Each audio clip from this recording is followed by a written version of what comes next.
Vous avez beaucoup entendu parler du Goncourt ces dernières semaines. Le Goncourt et son président François Nourricier. Il arrive ainsi que la charge et les honneurs qui s'y attachent finissent par nous distraire de l'essentiel, à savoir l'écrivain qui se cache derrière le notable. C'est pourquoi nous avons choisi cette semaine de programmer le portrait de François Nourricier. Et je pense qu'il va vous surprendre, car sans aller rôder dans l'arrière-cour des prix littéraires, il va vous permettre de rencontrer un écrivain rare qui pratique l'aveu, à l'écrit comme à l'oral, avec une lucidité et une cruauté troublantes. Celui qui écrivait il y a près de 30 ans « Le plaisir que j'éprouve à me détester glisse à l'ivresse », cet homme-là se livre ce soir grâce à Jérôme Garcin et Bernard Kézanne. C'est le 101e numéro de cette collection.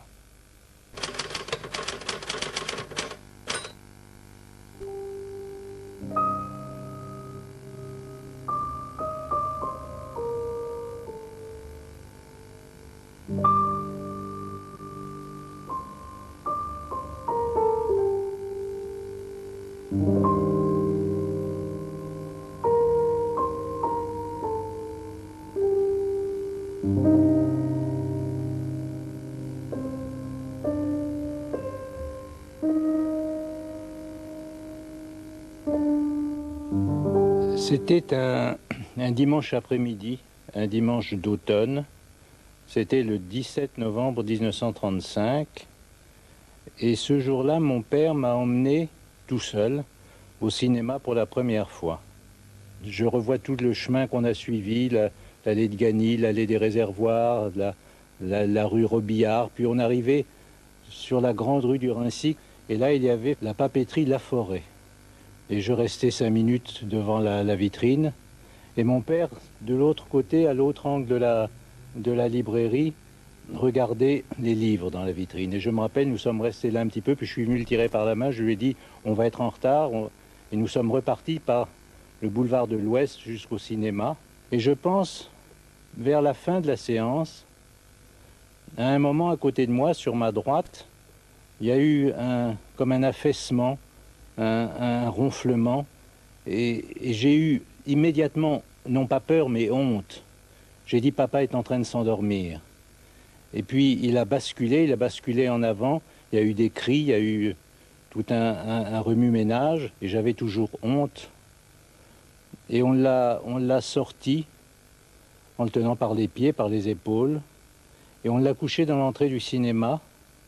C'était un sol en mosaïque avec une sorte de réserve, où il y avait un tapis-brosse. On l'a couché sur ce tapis-brosse. Il devait être 5 heures du soir, la nuit tombée, il y avait des lumières tristes. Et il y avait l'ouvreuse du cinéma. Et elle essayait de me détourner ma tête du spectacle, et elle me coinçait la tête contre les boutons métalliques. Je me disais, mais cette conne, pourquoi me tord-elle le cou comme ça? Et j'essayais de voir. Et ce que je voyais, c'était qu'on avait écarté le gilet de mon père, et on avait ouvert sa chemise, et on voyait ses poils un peu gris qui sortaient, et j'avais plus honte que jamais. Puis il y a un homme qui est venu s'asseoir à côté de lui, et a secoué la tête, a fait non, et le non voulait dire, il est mort, je n'ai rien à faire. Et il a dit, y a-t-il quelqu'un à prévenir? Et il y a eu un instant où il y avait ce grand corps couché sur le tapis-brosse, les poils qui sortaient, le linge écarté, et c'était évident, mon père était mort. Et probablement ma vraie vie a-t-elle commencé ce jour-là, vers 5h30 du soir.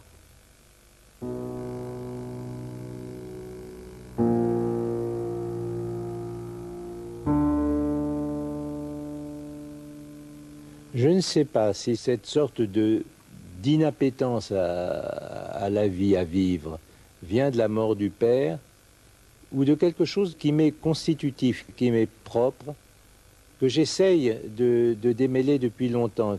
C'est d'abord un manque de goût pour la vie, un manque d'appétit pour la vie, et une sorte, et c'est là le plus profond et le plus important, une sorte d'horreur de moi, une sorte de détestation de mon corps, de mon apparence physique, du sentiment d'être qu'on a à l'intérieur de son corps.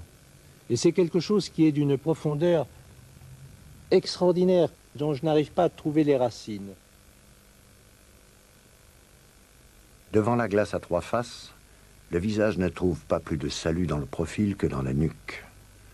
Seul un certain plongeon de 3/4, front dégagé, joues creusées par l'ombre, l'œil lointain, parvient à rassurer le propriétaire. Le visage est mou, long, vaste. L'aspect général est d'une lune ou d'un poupon gigantesque. L'œil petit est d'un gris bleu ou bleu-gris, peu sûr et froid. Le nez rond, gros du bout, relevé en trompette ou en pied de marmite. N'insistons pas. Tout le profil vaguement chevalin, un cheval qui serait rond, est fait de retroussis, de courbes et de fuites. La bouche ne gaspille pas le sourire, ni le menton l'audace. Le cou maigri ou sans pâte, au gré des nouilles, du chocolat, de l'alcool. Les lunettes sont apparues, ont disparu, sont revenues. La barbe est rouge, clairsemée. Parfois un poil hésite, se love, et au lieu de percer, poursuit sa croissance en rond, comme anxieux de retourner au secret des sources capillaires, voire de pousser à l'intérieur de la joue, dans la bouche où se ferait ainsi l'amorce d'une forêt. Aujourd'hui, personne ne peut savoir à quel point j'ai du mal à traverser les journées dans mon corps. Il m'arrive dans la rue à Paris d'être dans un tel état de refus de mon apparence que j'entre sous une porte cochère et que je reste là 2, 3, 4 minutes simplement pour être dissimulé au regard. Quand je suis dans la pénombre et qu'il n'y a plus de regard sur moi, je m'accepte. Sur ce palier, là, il y a deux peintures que j'aime bien. Il y a un Toledo, qui est un Mexicain qui avait découvert André-Pierre de Mandiargue et Maurice Reims il y a 30 ans.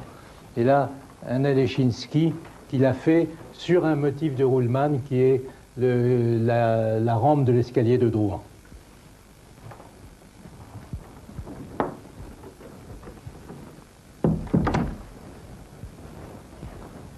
Ça, c'est mon bureau, qui est une pièce où je ne laisse pénétrer en général les gens qu'avec répugnance, et que j'aime bien, où j'ai bien mes habitudes, parce que c'est un bureau à 2 directions. Quand je suis assis en train d'écrire, c'est-à-dire de stylo à la main, je suis face au jardin, je suis dans le jardin. Quand je suis devant la machine à écrire, où je passe, il faut le dire, quelques heures chaque jour, je suis au contraire devant les photos, la famille, les amis, et quelques figures tutélaires qui sont comme une seconde famille. Et en fait, on s'aperçoit qu'avec l'accumulation, avec les années, tout ça est très concerté, recouvre bien la vie. Là, je vois ma femme avec notre premier chien au chalet en Suisse. Je vois Guy de Pourtalès. Il y a une de mes petites filles à cheval. Il y a Marguerite Yourcenar, méditative. Il y a Aragon et Elsa Triolet à la première exposition de ma femme en 1966. Là, Henri de Monterland, jeune. Là, la première réunion de l'Académie Goncourt, je pense, en 1903. Et tout ça finit par constituer l'univers inconscient qui est là quand je travaille et dont la disparition me laisserait dans un grand état de vide, en vérité. Si je veux m'expliquer sur la façon dont je suis entré dans ce que je préfère dans mon travail littéraire, il faut remonter avant la vérité jusqu'au mensonge. La première réaction en face de ma vie a été la dissimulation. J'avais honte de mon milieu, j'essayais de le cacher. J'avais honte de ma famille, où je n'aimais pas ma famille, j'essayais de la cacher. J'avais honte de ce que j'étais, de mon physique, de mon apparence, j'essayais de les maquiller. Ma première démarche a été une démarche de dissimulation. Et je me suis avancé plusieurs années comme ça. Alors, si on plaquait le plaisir et les bonheurs d'écriture sur ce genre de morale de dissimulation, on faisait de jolies choses frivoles. Et tout d'un coup, il y a eu une sorte de déclic vers 1961. Ça a coïncidé d'ailleurs avec mon 3e mariage, avec la rencontre de ma femme actuelle. Tout d'un coup, j'ai compris qu'il ne fallait pas cacher son histoire, sa propre histoire, qu'il ne fallait pas cacher ses origines. J'étais un petit bourgeois, il fallait le dire jusque dans le titre d'un livre. J'étais un petit banlieusard, il fallait faire de la banlieue le décor des livres que j'écrivais. J'étais un petit Meusien, il fallait réinventer la Meuse, la Lorraine, et tout d'un coup, une issue, il suffisait de dire la vérité pour que la vérité devint supportable. Tout est venu de ce que, dans la maison des origines, la maison du Rincy, tout était si laid. La maison était laide, le jardin était laid, les objets, les meubles, la décoration, les lieux, tout était laid. Alors il y avait des banlieues élégantes qui étaient à l'ouest de la ville, il y avait des banlieues encore bien qui étaient au sud de la ville, des moins bien qui étaient au nord de la ville, et puis des moches qui étaient à l'est de la ville. Nous étions bien entendu à l'est de la ville. Et je me suis dit qu'il faut passer de cette laideur à quelque chose qui est le contraire de cette laideur. C'est une espèce de bonheur qui m'a été donné, d'avoir cette intuition-là, de savoir deviner ça très tôt. Alors j'ai ensuite repéré, il y avait des amis qui avaient des belles maisons et des amis qui avaient des maisons laides. Et belles maisons ne voulait pas dire des maisons riches, ça voulait dire des maisons où un certain goût, une certaine tradition, une certaine durée était sensible. C'est une des choses que j'ai aimées sur la Terre. C'est m'approcher des maisons, y entrer, les visiter, savoir que probablement je pouvais me les offrir, et puis y renoncer, et puis les laisser. J'ai peut-être visité avec un notaire, avec un agent immobilier, avec un professionnel, j'ai peut-être visité 500, 600, 700 maisons dans ma vie. Personne n'a fait ça. Dès qu'il y avait une description, je me souviens, ce qu'il adorait plus que tout, ce qu'il n'a pas du tout ici, c'était une maison Claude Mur. Je me souviens le mot Claude Mur, la sorte de maison de curé, la maison presbytère. Au fond, je crois que c'est ça qui serait la maison de ses rêves. Je m'en allais seul, en voiture, par les routes. Il n'y avait pas d'autoroute, où je les évitais. Et je découvrais des régions, je découvrais des paysages, je découvrais des vies, je découvrais des études de notaire, je découvrais des secrets de famille, des haines inexpiables qui tout d'un coup frissonnaient à la surface des conversations. Et c'est vrai que j'ai aimé ça. C'est peut-être les seuls moments de ma vie où j'ai été romancier. C'était pas tellement devant la page et devant mes personnages et devant une intrigue, c'était quand j'allais flairer des maisons et flairer des gens dans les maisons. Les plus belles maisons sont celles des autres. Les maisons dans lesquelles on se faufile, c'est comme les plus belles familles sont celles des autres. Alors, aller faire son nid dans le nid des autres, ça c'est quand même le bonheur le plus évident. Dans la hiérarchie, les meilleures familles, les meilleures maisons, celle où l'on se glisse. Dans celle que j'ai eu l'inconscience ou la chance de posséder, il y a celles qui touchent à la famille, celles qui ne touchent pas à la famille, celles qui touchent à un mariage, celles qui sont indépendantes de ça. Mais il y en a eu beaucoup finalement. Et il y a eu la maison de Favrol que j'ai beaucoup aimée, il y a eu la maison d'Anglesqueville que je n'ai pas aimée. Il y a eu une maison en Normandie, il y a eu deux déménagements à Paris. Pratiquement tous les 5 ans, François voulait changer de lieu, changer de maison. Je vous dis, les maisons, c'est comme les cravates, il y en a des bonnes et des mauvaises. Ça, c'est vrai, il le sent très bien. Et Arpaillargues était une belle maison, et ça a été une bonne maison parce qu'il a écrit le maître de maison, donc ça a été très important pour lui. Mais dès qu'il a fini le maître de maison, au fond, il avait envie de changer de... Elle était pesante, cette maison. D'abord, elle était extrêmement coûteuse. Et il l'avait pompée, il s'en était bien servi. Il y a eu la maison d'Arpaillargues que j'ai adoré, haï, détesté, fui. Arpaillargues avait le volume, l'apparence, la hauteur, la dignité d'une maison noble comme ça. Mais c'était aussi une maison où il s'était passé des choses qui étaient reliées à la littérature, qui étaient reliées à des anecdotes. Cela dit, ça a été une petite période de déraison dans notre vie et qui ne laisse maintenant que des souvenirs forts et bons.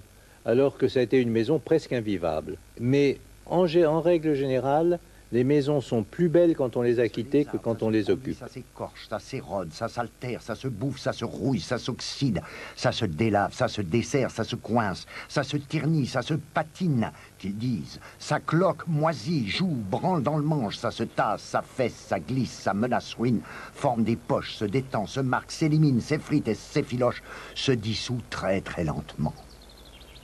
Ça tousse, ça cogne, s'emballe, ça se dilate et se contracte, ça s'écaille, ça se boursoufle, pète, craque, ça se fissure, fuit, coule, fond. C'est jamais la sécurité.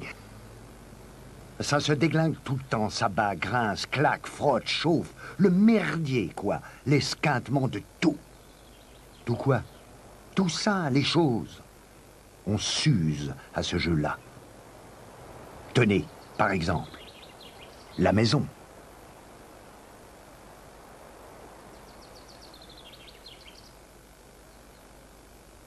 Les romans, je ne les ai écrits qu'en respectant une sorte de méthode. Et elle est simple et elle est toujours la même. Un roman est toujours une hypothèse sur moi. Hypothèse de vieillissement, hypothèse de changement de moyen d'expression, hypothèse de changement de métier. La fête des pères, c'est si j'avais fait un enfant que j'ignorais et que je découvrais tout d'un coup par hasard adolescent. L'Empire des nuages, c'est et si après tout, puisque j'en avais rêvé, j'avais été peintre, quel peintre aurais-je été et quelle vie cela m'aurait-il donné? En avant calme et droit, si à un certain moment j'avais cédé à la tentation que j'ai connue de devenir écuyer, quel écuyer aurais-je été? Comment cela se serait-il passé? Ce que j'aimais, c'était gratter un cheval seul dans un manège à des heures indues. C'est-à-dire, je n'ose dire la haute école parce que j'ai jamais été un assez bon cavalier pour oser parler de haute école, mais c'était ça, c'était gratter un cheval. À quoi cela ressemble-t-il? Cela ressemble à s'y méprendre à ce que j'aime en littérature, qui est le travail de correction. Le radadam, c'est le premier jet. Les pointes de galop, c'est tout d'un coup, quand le texte vient, écrire tant qu'on peut. Mais le travail sérieux commence dans la solitude, dans le calme, dans le silence, c'est la correction.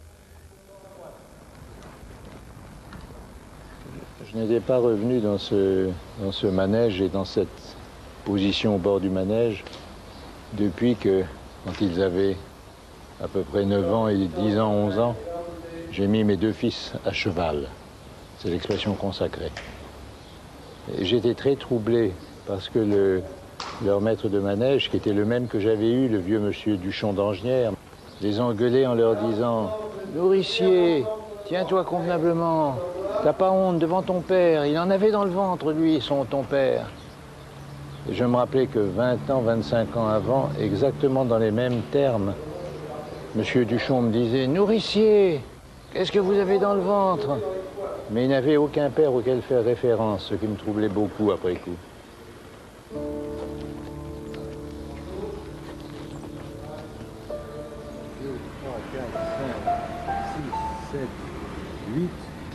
8 villages anéantis et jamais reconstruits au lendemain de la guerre au lendemain de 1918. Donc il faut qu'on fasse cette zone.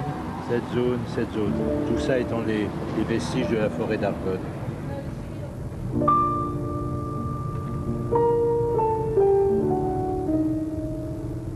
Je crois que mon père vivait dans ses souvenirs. Soldat de la classe 11, il avait passé plus de 8 années sous l'uniforme.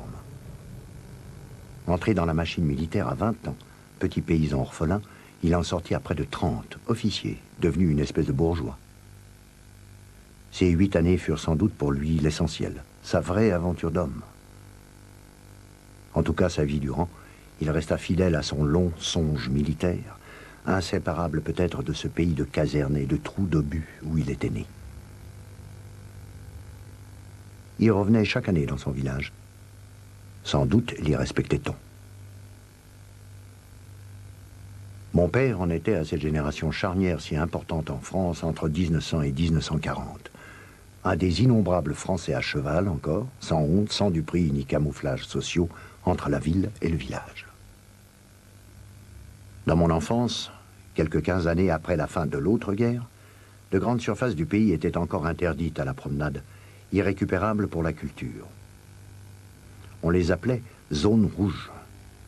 Mon père m'y menait par la main à la recherche de douilles de 75 ou de cartouches. Mes rêves tournaient autour de ces buts d'excursion. L'ossuaire de Douaumont, la tranchée des baïonnettes, la côte 304. Tourisme de la guerre et de la mort. Mes premiers étés. Quand mon père me menait dans ces paysages, c'était 20 ans après la bataille de Verdun. Quand à mon tour j'y ai mené mes fils, c'était 40 ans après la bataille de Verdun. Et aujourd'hui, c'est 80 années qui ont passé. Et il y a toujours les mêmes traces, les mêmes trous d'obus, les mêmes tranchées, les mêmes entonnoirs de mines. On a l'impression que c'est une terre qui ne guérira jamais. On a fait pousser des conifères sur une espèce de peau vérolée, comme on ferait pousser une barbe pour cacher la vérole, et ça donne ces paysages qui, moi, continuent de me serrer le cœur. La bataille de Verdun écrasa à Vaucourt au point qu'on ne reconnaissait plus l'emplacement des maisons. Le village fut cependant célèbre vers 1916 grâce à un pan de son clocher qui refusait obstinément de s'écrouler. Au moins, les urbanistes des régions libérées surent-ils en 1918 où rebâtir l'église. Mon Dieu, voilà l'origine de tout.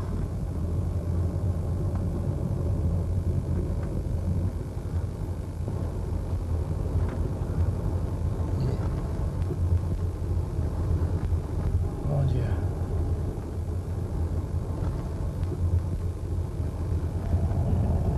Je suis dans la rue où les nourriciers ont habité pendant Dieu sait combien de temps, où je venais chaque année enfant, et je ne reconnais pas la maison de ma grand-mère.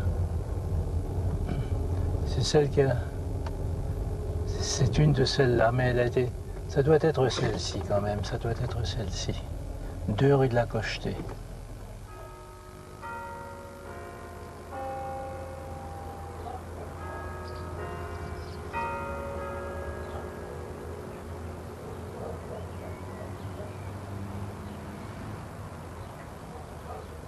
Mais la grange a été modernisée, c'est une autre impression.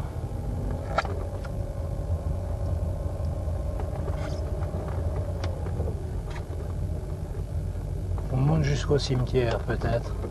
Il y a toute la famille, là. Il y a les Servat, les Mélinettes, les Drouet, les Picots, tout le monde est là. Mais la dernière fois que j'étais entré dans ce cimetière, il y a au moins 20 ans, il y avait dans les vieilles tombes comme ça, 3 ou 4 tombes nourriciers, tout ça, et place aux jeunes. Au fond, depuis le matin, je n'avais pensé qu'aux aventures de la terre, aux arbres, à la façon dont là-haut, en 30 ans, ils avaient poussé. Assez pour que ce fût un rire des choses, la fureur de la vie et son oubli. Pas assez pour guérir la blessure, pas assez pour la paix de la mémoire. Pour toujours, j'étais cet homme avec un trou dans son passé, dans le mystère d'avant lui, d'avant même l'amour de son père pour sa mère. Un homme qui sait comment poussent les arbres. Trop peu, selon la lenteur de la terre. Sa respiration qui m'anéantira, moi aussi, quelque jour, qui m'absorbera, quand au-dessus de moi la chimie des racines aura commencé sa besogne. J'ai traité mes enfants comme des lecteurs et j'ai eu l'impression que si je mettais en mots mes ratages avec eux, ils allaient d'abord les comprendre, ensuite me les pardonner. Ça, je voudrais que vous racontiez ce que vous racontez au début de ce livre, d'ailleurs qui le justifie et qui en est l'origine et l'explication. J'ai eu 2 fils, mes fils ont grandi, et il se trouve qu'au moment où l'aîné de mes fils approchait de cet âge qui me paraissait fatidique de 8 ans, je n'ai pas été bien, mon cœur n'a pas très bien fonctionné. Alors tout s'est organisé comme une espèce de fatalité. dans mon imagination. C'était peut-être absurde, mais je ne pouvais rien faire contre cette fatalité. C'était comme si j'avais une manière de rendez-vous pour les 8 ans de mon fils avec la crise cardiaque. Et à ce moment-là, j'ai pris conscience du vide et que je ne connaissais pas mon père. Et j'ai essayé de faire pour mes fils quelque chose qui ressemble à un témoignage. Enfin, c'est à ça que je pensais. Croire que les mots de la littérature peuvent créer un lien entre des enfants et un père, c'est une folie. Avec mes 3 enfants, aujourd'hui, ce sont des hommes. Mon fils est né à l'âge qu'avait mon père à sa mort. J'ai créé avec eux de vrais liens, je crois, de vraies relations. Pour moi, ce sont de vraies relations, peut-être pas pour eux. Mais c'est moins catastrophique que ça ne promettait d'être, me semble-t-il. Aujourd'hui, j'ai l'impression que j'ai moins été mauvais père que d'une incroyable maladresse. C'est une maladresse qui n'a fait que se développer avec les années. On me laisse seul en face d'un enfant, fût-il non plus le mien, mais disons un de mes petits-enfants.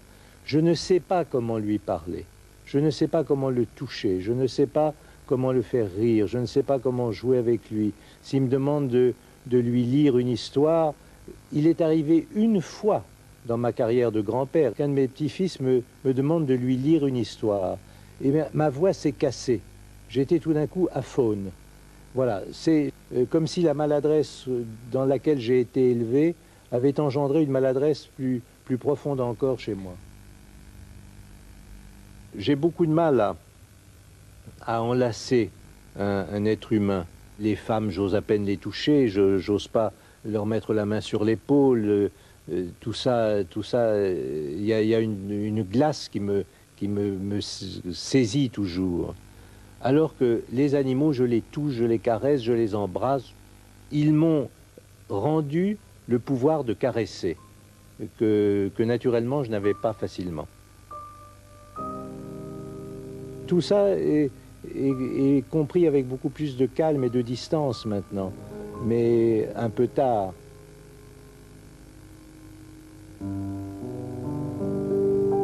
Le chalet est devenu une maison de famille presque en dehors de moi. Je m'aperçois que c'est la maison d'enfance de mes enfants, c'est la maison d'enfance de mes petits-enfants. Donc petit à petit, le glissement s'est fait de moi à eux, et c'est très bien ainsi. C'est la 3e génération qui se trouve bien dans ce chalet. Moi, je n'y vais presque plus, mais eux s'y trouvent bien. Donc c'est un lieu plus familial que les maisons où je vais pour travailler, et où, allant pour travailler, j'ai tendance à sauver un peu sauvagement le silence et la solitude. Je m'aperçois que partout où j'ai eu des pièces pour travailler, je prenais une chambre, une pièce un peu sacrifiée, un recoin de la maison, et je m'y installais pour travailler. Et j'ai eu envie de me faire une fois un bureau comme je le voulais. C'est-à-dire qu'il devait être carré, on devait y apercevoir la charpente, la poutraison, et il devait être ouvert dans 3 directions, une me permettant de surveiller le paysage, l'autre le village, et la 3e, la maison, la terrasse de la maison, le jardin. Et c'est le lieu où depuis 15 ans, tout ce qui est d'ordre littéraire, tout ce qui est livre, a été écrit.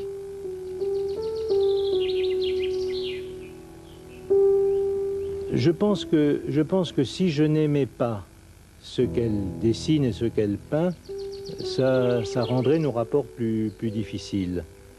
Ça les viderait d'une part de leur contenu. Il y a 2 éléments importants là. Il y a d'abord une affaire de rythme de vie. Elle est dans son atelier, elle peint. Je suis dans mon bureau, je travaille. Et puis, il y a que nous aimons à peu près les mêmes œuvres. Nous aimons à peu près la même peinture, la même sculpture. Si nous ne sommes pas d'accord, ce sont des points de désaccord très précis que nous discutons minutieusement. Donc, il y a toute une part de sa sensibilité et de la mienne qui coïncide là. C'est le seul regard dans mon atelier et qui m'est totalement, qui m'est très utile. Je peux faire ce que je veux. Mais je sais, si c'est quelquefois des directions où je m'emballe et je vais un peu loin. Est-ce que tu aimerais, toi, participer davantage à mon travail? Alors que je sais que je me défends beaucoup de ça. Oui, mais tu te rends pas compte, mais je te pose des questions au moment où tu es bien et tu me racontes quand même un petit peu. Tu entres par effraction. Je rentre par effraction, Tu voilà. te Je sais pas, faufiles. je sens que je sais à peu près. En revanche, est-ce que tu n'es pas agacé que je m'infiltre, moi, dans ton travail avec, il faut dire, une certaine indiscrétion. Non, non, non. J'aime bien, j'aime beaucoup. Impresario, tu m'acceptes? C'est pas impresario, c'est plus que ça. C'est d'aller là où je cours le plus de danger. Conseiller esthétique et impresario. Non, parce que tu me pousses plutôt vers, justement, s'il y a de plus dur à faire. Aller toujours vers ce qu'il y a de plus, comme tu dis pour les livres, d'avoir un peu le rouge aux joues.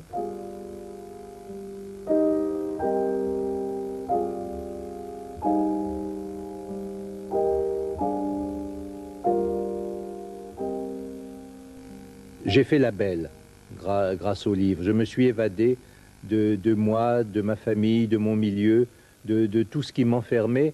Je me suis évadé avec les livres, grâce aux livres, pour les livres. J'ai l'impression que la maladie, ou le mal plutôt, a commencé avec la guerre. 1940, 13 ans, je me mets à lire, et 1940 commence à la fois la pénurie et un certain marché noir des livres. C'est-à-dire qu'au moment où j'avais le plus grand appétit de lire, je constate qu'un certain nombre de livres sont interdits, que certains nombres de livres ne sont pas réimprimés, ont disparu, et que ça vaut de plus en plus cher. De sorte que je suis pris vers 14-15 ans d'un respect maniaque pour les livres. Et j'ai l'impression que, de même que les enfants qui ont été élevés sous l'occupation ont tendance à ne pas laisser un morceau de pain sur la table à la fin du déjeuner, maintenant qu'ils sont devenus de vieux messieurs, de même, j'ai énormément de mal à me séparer des livres. Or, il en arrive à peu près 3000, 3500, 4000 par an, de sorte que c'est un problème absolument insoluble. Je suis désolé, mais je n'arrive pas à considérer que ce soit une marée ennemie. Je ne peux pas être l'ennemi des livres. Et le résultat, c'est que je suis terrassé. Une pièce comme celle-ci est absolument incontrôlable et incontrôlée. Et il y a comme ça plusieurs pièces dans différentes maisons. Et je n'arrive pas à contrôler cette espèce d'offensive perpétuelle, continuelle des livres. Chacun dans la distribution des cartes a des chances et des malchances. Moi, j'ai eu l'impression d'énumérer longuement la liste de mes malchances. Si je suis honnête, il y a eu une chance, il y a eu un don, c'est le mot qu'on emploie dans les familles. Je savais écrire.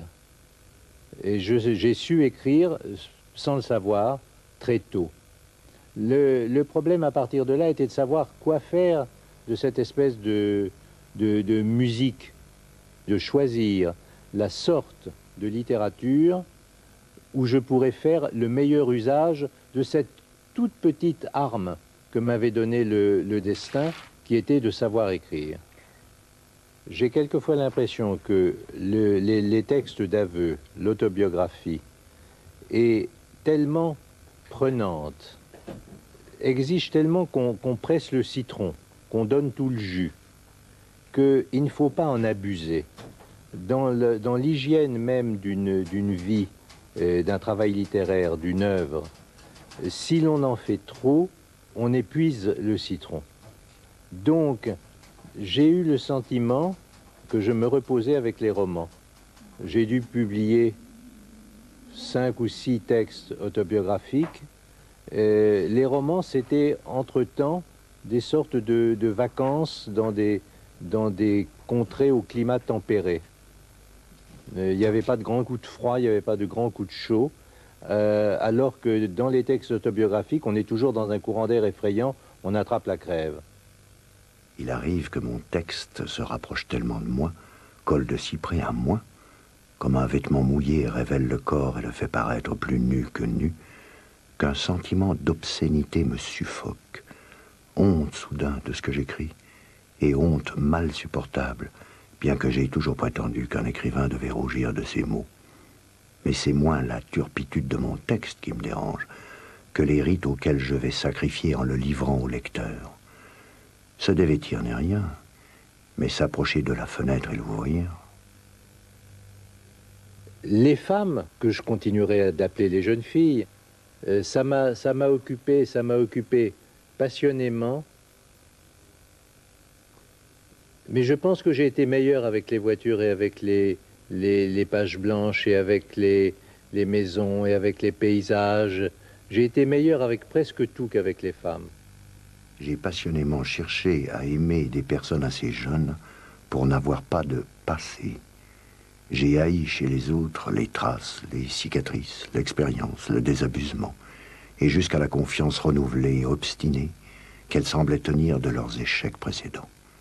Échecs, forcément, puisqu'elles se trouvaient là, avec moi. Seules les petites filles me donnaient de la fièvre. Il y a beaucoup de courage à l'intérieur de ces jeunes cervelles. Il faut voir leur air têtu dans les hôtels, quand on monte. Leur héroïsme de bélier, le matin, quand elles regagnent dans le froid l'appartement familial, quitté la veille pour 10 minutes. Je les voulais enfantsonnes, flexibles, d'esprit impur et déluré, embarrassés d'épaisses familles, mais vierges, bien entendu. Toutes ces conditions ne sont pas faciles à réunir chez une seule personne. Je tolérais donc, plutôt que de toucher au principe, qu'on me mentît sur un point ou un autre. Le dernier, par exemple. L'essentiel était le sacrilège véniel qui consiste à froisser pour la presque première fois ces petites boules de linge et de superstition. J'étais là-dedans comme un poisson dans l'eau. Avec mes gosses malhabiles, nous finissions toujours par être contents l'un de l'autre. Quant à malhabile, il faudrait encore réunir un congrès pour en discuter et s'entendre. La surprise devant les premiers gestes d'une enfant émerveille un homme. Le blesse sans recours. Dans l'ensemble de cette espèce d'activité d'autocritique, au fond, qui est une partie de mon travail littéraire, je serais tricheur, je serais mauvais joueur si j'essayais de mettre à l'écart les rapports avec les femmes, les relations amoureuses. Je pourrais mettre tout ça à l'écart comme quelque chose à quoi on ne touche pas, c'est trop sensible, on ne dit pas ces choses-là. Je crois que si on dit qu'on ne se supporte pas comme homme, on ne peut pas prétendre que les femmes vous ont supporté comme homme.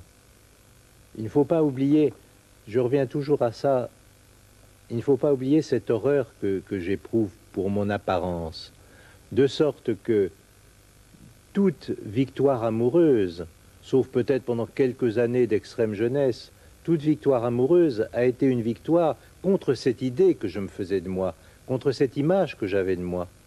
Je me disais, mais mon Dieu, comment me supporte-t-elle avec la gueule que j'ai?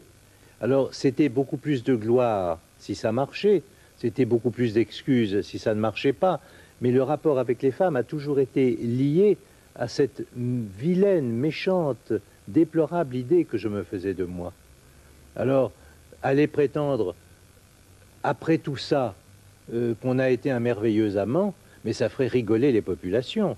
Il faut avoir le courage de mener jusqu'au bout une démarche autobiographique. Il faut écrire ça comme le reste, même si c'est 10 fois, 100 fois plus gênant à écrire que le reste. Il m'a fallu, pour écrire quelques romans, déployer des ruses et prodiguer une énergie incroyable. Le plus souvent, je m'en suis tiré en amalgamant confidences et inventions jusqu'à ne plus savoir où était l'aveu ou le roman. Il m'est même arrivé d'utiliser la première personne et les apparences de la confession afin de donner à un récit ce frémissement inséparable de l'autobiographie, frémissement du style et malsaine excitation du lecteur, que je contrôle mieux, je le savais, que toute autre forme d'expression. Une seule fois, j'ai eu la sensation de publier un vrai roman. Je n'avais pas, quelle victoire, puisé dans ma mémoire ni dans mon expérience, ou à peine les paysages et les décors, mais risqué une hypothèse sur moi, ce qui devrait être sa règle de travail pour tout romancier que ne fascine pas le grand large. J'éprouvais enfin la sensation que, cette fois, j'irais jusqu'au bout, le jour où l'évidence physique de mon héros, Burgonde, s'imposa à moi. Je ne me regardais plus au miroir. Je mis du temps à le comprendre. Je n'avais réussi à donner vie à un personnage que pour lui faire affronter avant moi l'épreuve de l'âge, que je redoutais entre toutes, où il me précédait. Je croyais avoir inventé Burgonde. Oui, c'était vrai, je l'avais inventé. mais il ne s'était animé que pour tomber dans le grand vide creusé au centre de moi. Eh bien, voilà le manuscrit tel qu'on le range tous les soirs, tel qu'on l'emporte en voyage, avec cette espèce de classement quasi automatique. Il y a d'une part des morceaux épars déjà dactylographiés avec des petites notes indiquant où probablement ils seront disposés ensuite. Il y a le manuscrit proprement dit que voici, c'est-à-dire écrit à la main, et là, le paquet de ce qui est déjà dactylographié par moi. Et le point où on en est du travail, ça se trouve avec le marque-page. Et comme du soir au lendemain, on n'oublie pas ce qu'on fait, mais dans une semaine ou dans 2 semaines, on oublie ce qu'on fait, c'est écrit, j'en suis là de la dactylo, relecture, dactylo, page 146. Et je sais qu'en bas de la page 99, j'en suis à la page 146 de la dactylographie. Comme j'ai l'habitude de poser les pages les unes au-dessus des autres sans les retourner, le fond du manuscrit, c'est la page 1, et les plus récentes sont au-dessus. De sorte que quand je relis, en feuilletant comme je fais là, je relis le texte à l'envers, c'est-à-dire je relis une page, puis la page d'avant, puis la page d'avant, puis la page d'avant, c'est-à-dire que c'est complètement illogique. Et le travail de demain, ce sera de continuer la dactylographie à partir de la page 100, en allant vers la fin. Cette dactylographie que je fais moi-même en tapant maladroitement avec mes 2 doigts, c'est ma 3e relecture. Il y a un premier jet, un second jet que voici, et le 3e jet, c'est la dactylographie. Au fond, j'ai toujours envie d'arrêter le chantier d'un roman, de mettre la clé sous la porte et de m'en aller. Donc, il naît de là un certain déséquilibre dont je ne peux me sortir qu'en écrivant quelque chose qui me fasse plaisir. Les textes à la première personne me font toujours plaisir, je me les offre. J'ai conscience d'avoir beaucoup travaillé. J'ai même conscience d'avoir parfois bien travaillé. Mais ce qui me frappe quand même le plus, quand je réfléchis sur mon travail, quand j'essaie de le juger, c'est la distance permanente qui existe entre ce qu'on voulait faire et ce qu'on fait, entre le livre qu'on commence et le livre qu'on finit, le paragraphe qu'on commence d'écrire et le paragraphe qu'on relit 1 heure après. C'est toujours moins bien qu'on ne le voulait. J'ai l'impression d'avancer avec une sorte de texte idéal, de livre idéal devant le nez qui fait marcher l'âne comme la carotte au bout du bâton fait marcher l'âne, mais on ne donne jamais la carotte à l'âne. J'ai l'impression de ne jamais... J'ai réussi à diminuer la distance qui m'obsède, mais elle reste quand même là. Même si elle est plus petite qu'il y a 30 ans, elle reste là. De sorte que je ne peux pas être content de mon travail. J'ai encore dans le souvenir des scènes extravagantes pour moi, de gens pour lesquels j'avais des admirations variables. Je pense à Chardonne, et qui commençait à lire sa dernière page, et puis tout d'un coup on voyait que son regard s'éloignait et qu'il la récitait par cœur. Ou c'était une lettre qu'il avait écrite le matin, il la savait par cœur, et il la trouvait tellement belle. Aragon faisant l'acteur de l'Odéon d'avant-guerre, en récitant ses textes pendant 1 heure, 1 heure et demie, 2 heures, on ne pouvait plus l'arrêter, il aimait ces textes. Et j'étais fasciné, et en même temps je me disais, mais comment font-ils pour aimer ce qu'ils écrivent? Le prix Goncourt a été attribué au 2e tour de scrutin à Frédéric Tristan. Le prix Goncourt 1984 a été attribué 1985, a été attribué le prix Goncourt 1986. Pourquoi me supporterais-je plus dans le personnage de l'écrivain influent que je me supporte dans le personnage qui marche sur le trottoir et qui est obligé de se cacher pour reprendre souffle 2 minutes? Je n'arrive pas à porter sur moi un regard extérieur. Je suis resté exactement le même. Je suis ce jeune homme de 17 ans, même si je préside à déjeuner de l'Académie Goncourt. Il y a un moment où il faut se lever et aller respirer dans le couloir. Alors, l'image qu'on peut avoir de moi, c'est vraiment pas mon affaire. Citation de Fitzgerald, « Toute vie est bien entendu un processus de démolition ». J'ai été nourri avec cette amertume-là ou ce lait-là. Je crois que toute vie est une accumulation d'échecs, de leçons, d'échecs surmontés, mais finalement un lent processus de dégradation. Et quant à mes personnages, à mes héros de romans, ce sont toujours des boiteux. Ce sont tous des personnages un peu piteux avec un certain panache. Tout ça, ça vient aussi des modèles littéraires. Si on me demande le plus beau roman de la littérature française, je réponds L'Éducation sentimentale, presque par réflexe, c'est-à-dire le roman de tous les échecs, le roman des non-héros.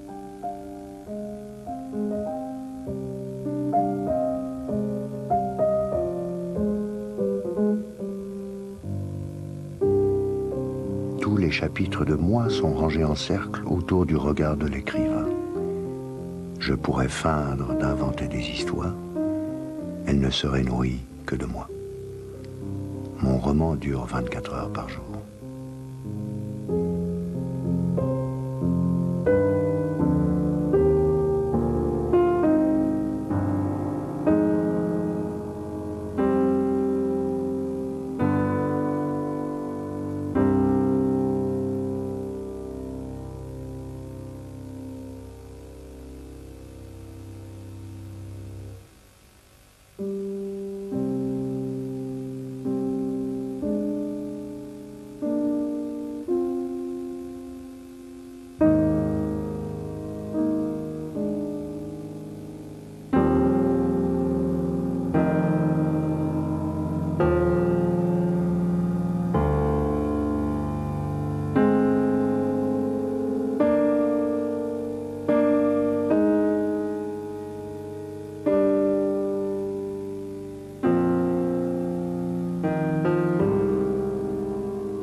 L'œuvre de François Nourricier est très abondante et très diverse. Alors si vous souhaitez en retrouver la bibliographie, eh bien vous composez le 3615 code François ou encore eh bien vous passez par notre adresse internet qui s'inscrit actuellement sur votre écran.